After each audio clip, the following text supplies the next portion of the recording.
Oke teman-teman, hari ini saya mau review tentang motor listrik Polytron Fox R.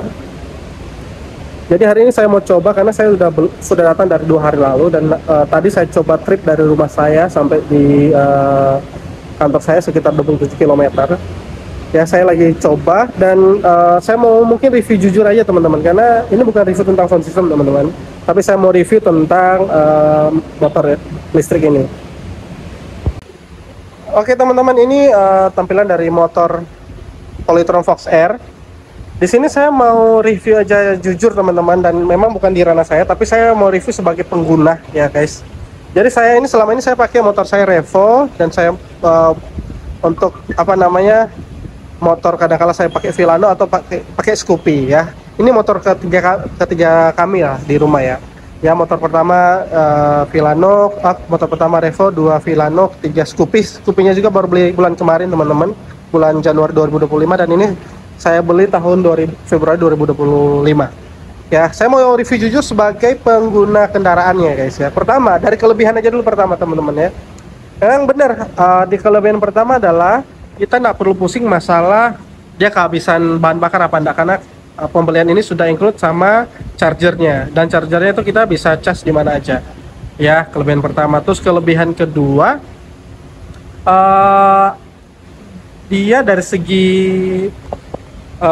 driving itu aman ya teman-teman, karena saya punya PCX tahun 2000, saya pernah beli tahun 2018 dan saya pakai cukup lama sampai 2021 ya teman-teman. Dan itu cara bawanya saya rasa itu sama persis, karena kalau lihat sepintas dari depan pun tuh hampir sama persis dengan PCX loh guys ya. Dan saya bawa cukup aman. Itu ya kelebihan dari Fox R nya. Oke, sekarang saya mau berbicara, kalau ada kelebihan pasti ada kekurangannya ya. Ya, saya mau bicara dulu masalah kekurangannya teman-teman ya. Kekurangan pertama, teman-teman harus hati-hati kalau ngecas motor ini ya. Pertama, kita harus ngecas kalau bisa langsung direct ke stop kontak langsung, atau kalau teman-teman menggunakan kabel, jangan sampai kabel yang teman-teman pakai untuk cas itu ukuran kabelnya kecil. Karena kemarin saya mencoba charger dengan menggunakan kabel yang saya direct langsung ke stop kontaknya dengan ukuran 2x1 ya, 2x1, 3x1 teman-teman. Itu saya ngecas selama 2 jam, karena waktu itu sekitar 47% diantar ke rumah baterainya. Saya cas sampai 100% sekitar 2 jam lebih guys. Itu kabelnya panas banget guys. Jadi kalau teman-teman punya kabel cuma isi 2 dan ukurannya kecil, hati-hati itu bisa meleleh ya. Itu kekurangan pertama aja teman-teman, mungkin hati-hati dalam ngecas. Dan itu saya lihat juga diserahin tempat chargernya itu memang dia kan seperti adaptor pada umumnya guys, dia kayak kebuka. Itu agak hati-hati kalau kena percikan ya. Kalau bisa itu harus kita buatkan case-nya atau apa. Nah, itu sebenarnya buat saya nggak terlalu masalah ini ya. Tapi yang paling saya concern sekarang itu masalah shockbreaker-nya guys. Saya nggak tahu ya, saya kalau bawa motor ini itu agak keras ya. Jadi kalau masuk itu dia agak keras, jadi tangan saya itu terlalu getar, tetap gitu dia ya. Itu sebenarnya kekurangannya dari yang saya bawa selama sudah 2 hari ini saya coba ya.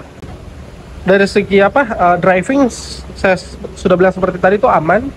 Saya juga sudah kendaraan ini tadi teman-teman, di Bali tadi itu sempat hujan badai dan saya sempat basah kuyup, tapi ini ya masih aman teman-teman saya bawa. Jadi buat teman-teman yang mau beli juga mungkin ya jangan khawatir masalah untuk kita kena hujan. Oke ya, terus kekurangan ketiga yang menurut saya, yang nggak tahu apakah ini sebagai saran, apa sebagai evaluasi atau apa, teman-teman bisa dengarkan aja.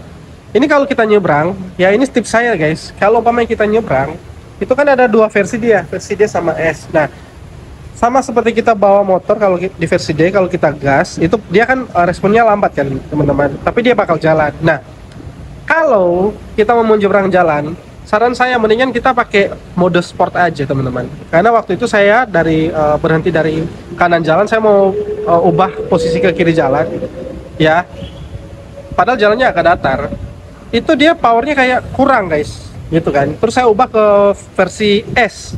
Nah, versi S pun sempat saya coba, Itu juga sama teman-teman, itu ada delaynya. Nah, delaynya ini saya menemukan masalahnya adalah kalau kita mau nyebrang, kalau kita mau jalan, remnya itu nggak boleh ditekan ternyata teman-teman, ya, nggak boleh ditekan. Dan itu memang agak riskan buat kita guys, apalagi kita pas mau nyebrang, kita lihat ada mobilnya masih agak cepat sedikit kan. Biasa kita kalau masih agak jauh, kita bisa langsung nyebrang kan. Nah, kalau persekian detik ada respon dia kayak gitu, jalannya lambat, itu berbahaya buat kita guys.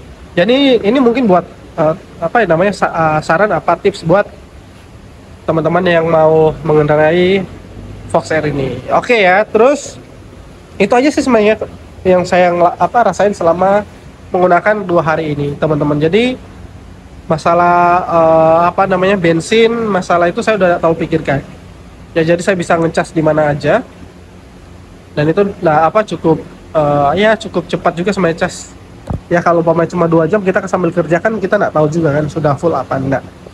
Itu aja sih dari saya. Dan ini mungkin nggak tahu, ini yang terakhir ya, saya nggak tahu ini bisa sebagai saran aja, mungkin ini sebagai saran untuk Polytron ya, yang menjual motor listrik ya. Ya, baru kali ini saya beli motor itu tidak mendapatkan yang namanya kayak jaket dan tidak mendapatkan helm ya teman-teman. Karena kenapa? Saya sudah beli Villano, saya sudah beli Scoopy, itu pasti mendapatkan helm sama jaket. Saya pun beli PCX, saya beli Beat juga pun sama, semua dapat aksesoris kepalanya minimal tuh untuk pelindung kepala. Tapi ini saya nggak dapat sama sekali. Jadi ya menurut saya, kalau Polytron mau jual motor listrik, mungkin saran saya safety itu juga harus diperhatikan. Masalah safety orangnya, keamanan orangnya. Ini kan motor, bukan sepeda kan. Nah, kalau motor listrik, namanya motor listrik, kita bawa kemana-mana. Ini kalau sepeda kan nggak apa-apa, bukan ini nggak terlalu cepat juga nggak apa-apa. Ini motor listrik.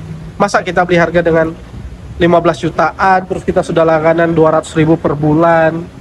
Masa itu tidak memperhatikan yang namanya masalah keamanan dari pengendaraan. Itu helm memang ya buat saya sih murah, bisa beli, tapi ya buat orang yang lain yang mungkin pas-pasan ambil kredit atau apa terus tidak mendapatkan itu, kan yang mengeluarkan lagi duit dan lumayan buat mereka. Tapi ya paling itu bukan masalah harga, peduli sama pengemudi motor ini guys.